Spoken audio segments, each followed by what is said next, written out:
Hello, how's everybody doing today? With all the problems going around with coronavirus, we can use some real leaders to step up and make a difference.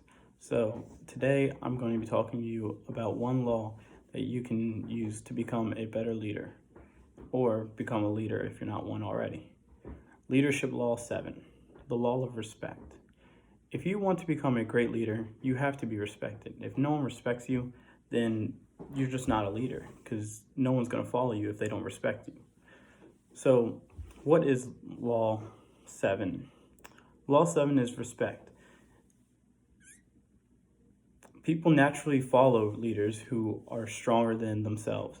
And also, if people do not trust you as a leader, they will not respect you nor want to follow you. So, one person that talks about a lot in the text is Harriet Tubman. Harriet Tubman, when she first started off, she was not really respected at all. Matter of fact, her own husband wouldn't even, she talked to him about the journey that she wanted to take and to freedom, and he said, if you go on that journey, then I will turn you in. So she went upon herself and didn't tell him and went on the journey. And she eventually made it to Philadelphia, where she became free. And then she vowed that she would come back and get the rest of her family and her husband and everybody. So just by her going there showed how much of a great leader that she was. But her to come back and keep saving people, which she didn't have to do, she already got there and was free. So every time she came back, it showed even more and more how much of a great leader she was. And everyone respected her because of that. If she just went there and came back and brought her family, I mean, no one, they probably would have respected her courage, but I don't think they would really respect her as a leader.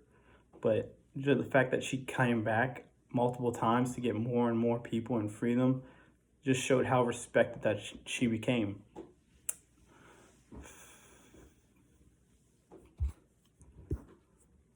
So everyone is a leader in their own way, but if your leadership, I'm gonna say score, your leadership score is a 6, you can't lead someone who's an 8.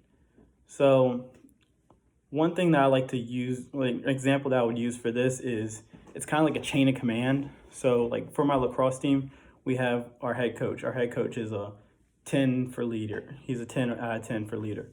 And below him, we have our captains, which are like 8 or 9s, defending. And so below that, you have a bunch of other players.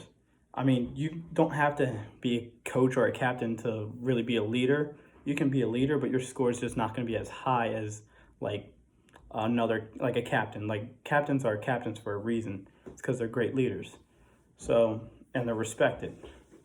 So like I could say I'm a leader, but I'm just not a captain because I'm not as well respected, not yet. I could say that I could become a great captain if I get enough respect from all my other teammates. But it's like a line of command. So you have the 8 or 9, which are the captains, and then below that you have other players who are respected by other players that are below them. So it just goes down and down like a ladder.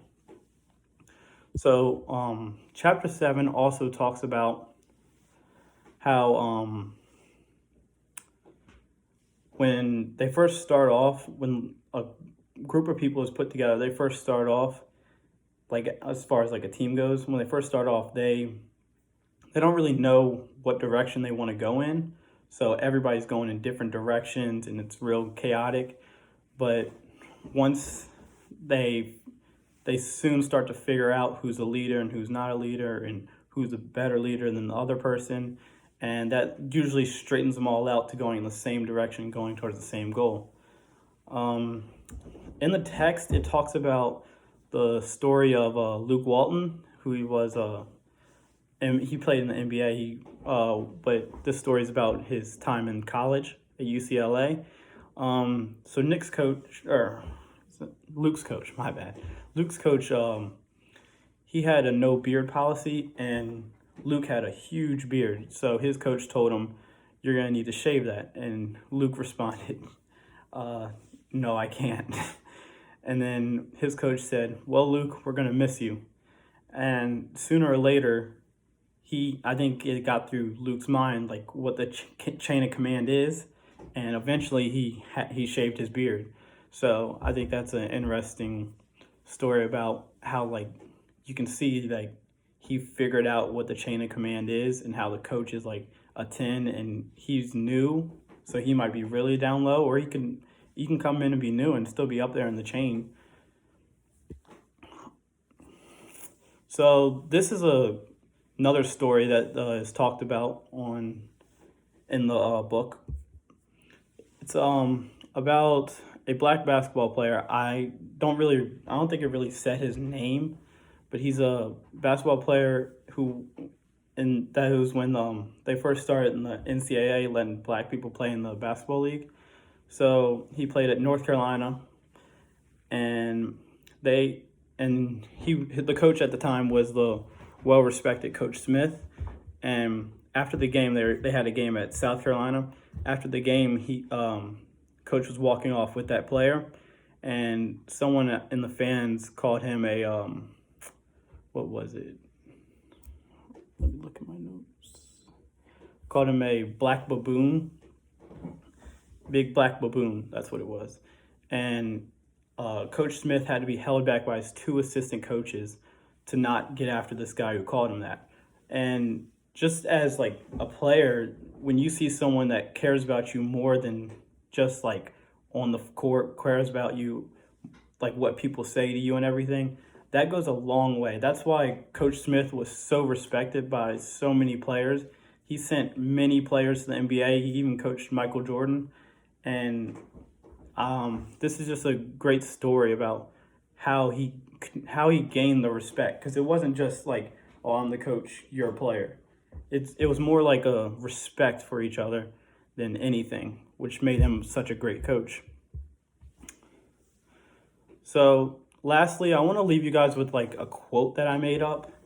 So people respect people that make them feel wanted or needed or cared about. So if you want to be a leader, do the little things to gain people's respect, because respect goes a long way. Thank you guys. Have a nice day.